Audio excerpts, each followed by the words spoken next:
একজন ভক্ত ঠাকুরকে জিজ্ঞাসা করছেন, ভক্তি কিসে হয়? ঠাকুর বলছেন, এগিয়ে পড়ো, 7 দেউড়ির পর রাজা আছেন। সব দেউড়ি পার হয়ে গেলে তবে তো রাজাকে দেখবে। আমি চানকে অন্নপূর্ণা প্রতিষ্ঠার সময় দারিকবাবুকে বলেছিলাম, বড় দিঘিতে বড় মাছ আছে, গভীর জলে, চার ফেলো, সেই চারের গন্ধে ওই বড় মাছ আসবে, একবার ঘাই দেবে। প্রেম ভক্তিরূপ চার। ঈশ্বর নরলীলা করেন, মানুষে তিনি অবতীর্ণ হন, যেমন শ্রীকৃষ্ণ, রামচন্দ্র, চৈতন্যদেব। আমি কেশব সেনকে বলেছিলাম যে মানুষের ভিতর তিনি বেশি প্রকাশ।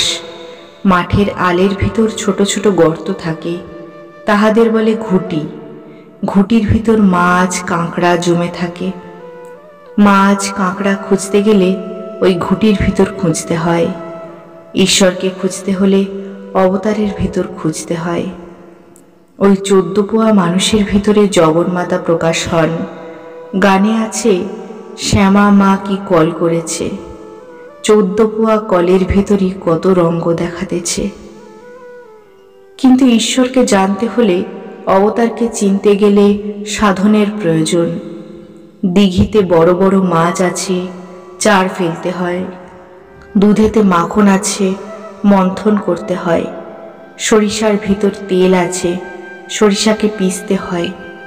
মেথিতে হাত রাঙা হয়, মেথি বাটতে হয়। ভক্ত ঠাকুরকে বলছেন, আচ্ছা, তিনি সাকার না নিরাকার?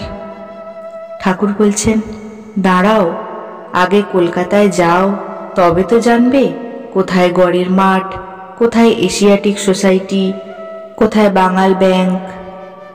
খড়দা বামুনপাড়া যেতে হলে আগে তো খড়দায় পৌঁছতে হবে। নিরাকার সাধনা হবে না কেন? তবে বড় কঠিন। কামিনী কাঞ্চন ত্যাগ না হলে হয় না। বাইরে ত্যাগ, আবার ভেতরে ত্যাগ।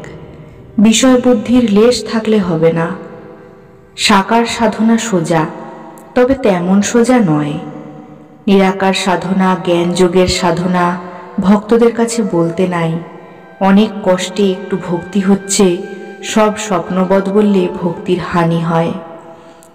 কবির দাস নিরাকারবাদী, শিব, কালী, কৃষ্ণ এদের মানত না। কবির বলতো, কালী চাল কলা খান, কৃষ্ণ গোপীদের হাততালিতে বানর নাচ করতেন। নিরাকার সাধক হয়তো আগে দশভুজা দর্শন করলে, তারপর চতুর্ভুজ, তারপর দ্বিভুজ গোপাল, শেষে অখণ্ড জ্যোতি দর্শন করে তাইতে লীন। দত্তাত্রেয়, জড়ভরত ব্রহ্মদর্শনের পর আর ফেরে নাই। এইরূপ আছে। একমতে আছে, সুখদেব সেই ব্রহ্ম সমুদ্রের একটি বিন্দুমাত্র আস্বাদ করেছিলেন। সমুদ্রের হিল্লোল কল্লোল দর্শন শ্রবণ করেছিলেন, কিন্তু সমুদ্রে ডুব দেন নাই। একজন ব্রহ্মচারী বলেছিল, কেদারের ওদিকে গেলে শরীর থাকে না। সেইরূপ ব্রহ্মজ্ঞানের পর আর শরীর থাকে না, 21 দিনে মৃত্যু। প্রাচীরের ওপারে অনন্ত মাঠ। 4 জন বন্ধু প্রাচীরের ওপারে কি আছে দেখতে চেষ্টা করলে। একজন প্রাচীরের উপরে উঠে ওই মাঠ দর্শন করে হাঁ হাঁ করে হেসে অপর পারে পড়ে যেতে লাগলো। 3 জন কোনো খবর দিলে না। একজন শুধু খবর দিলে, তার ব্রহ্মজ্ঞানের পরও শরীর রইল, লোকশিক্ষার জন্য, যেমন অবতারাদির। হিমালয়ের ঘরে পার্বতী জন্মগ্রহণ করলেন, আর পিতাকে তাঁর নানান রূপ দেখাতে লাগলেন। হিমালয় বললেন, মা, এসব রূপ তো দেখলাম, কিন্তু তোমার একটি ব্রহ্মরূপও আছে, সেইটি একবার দেখাও। পার্বতী বললেন, বাবা, তুমি যদি ব্রহ্মজ্ঞান চাও, তাহলে সংসার ত্যাগ করে সাধুসঙ্গ করতে হবে। হিমালয় কোনো মতে ছাড়েন না। তখন পার্বতী একবার দেখালেন। দেখতেই গিরিরাজ একেবারে মূর্ছিত। এ যা বললুম, এসব বিচারের কথা। ব্রহ্ম সত্য, জগৎ মিথ্যা, এই বিচার। সব স্বপ্নবৎ, বড় কঠিন পথ। এ পথে তাঁর লীলা স্বপ্নবৎ, মিথ্যা হয়ে যায়। আবার আমিটাও উড়ে যায়। এ পথে অবতারও মানে না, বড় কঠিন। এসব বিচারের কথা ভক্তদের বেশি শুনতে নাই। তাই ঈশ্বর অবতীর্ণ হয়ে ভক্তির উপদেশ দেন, শরণাগত হতে বলেন। ভক্তি থেকে তাঁর কৃপায় সব হয়, জ্ঞান বিজ্ঞান সব হয়। তিনি লীলা করছেন, তিনি ভক্তের অধীন। কোনো কলের ভক্তি ডোরে আপনি শ্যাম বাঁধা আছে।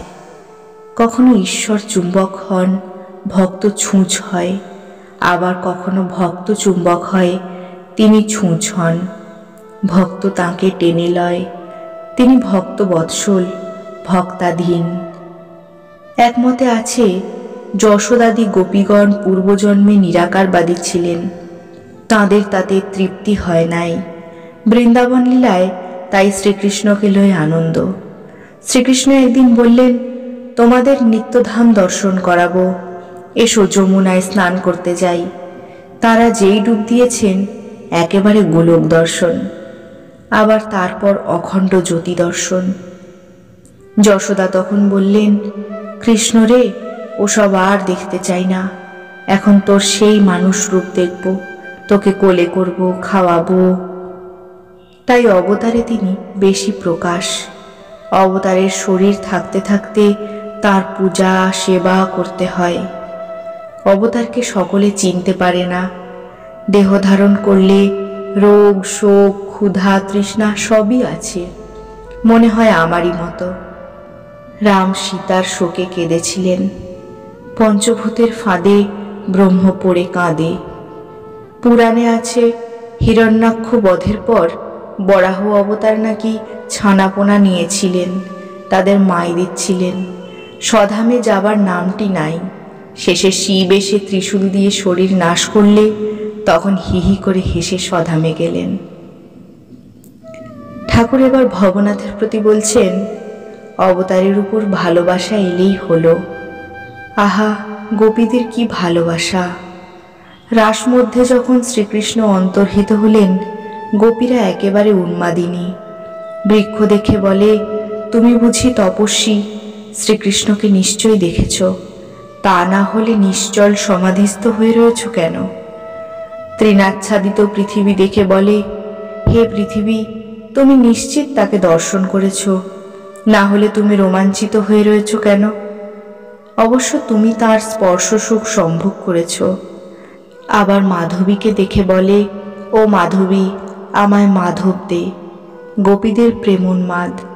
যখন অক্রূর এলেন, শ্রীকৃষ্ণ বলরাম মথুরা যাওয়ার জন্য তার রথে উঠলেন, তখন গোপীরা রথের চাকা ধরে রইলেন, যেতে দেবেন না। ঠাকুর বলছেন, রথ কি চক্রে চলে? এ কথাগুলি আমার বড় লাগে। যে চক্রে ব্রহ্মাণ্ড ঘোরে, রথির আজ্ঞালয়ে সারথি চালায়।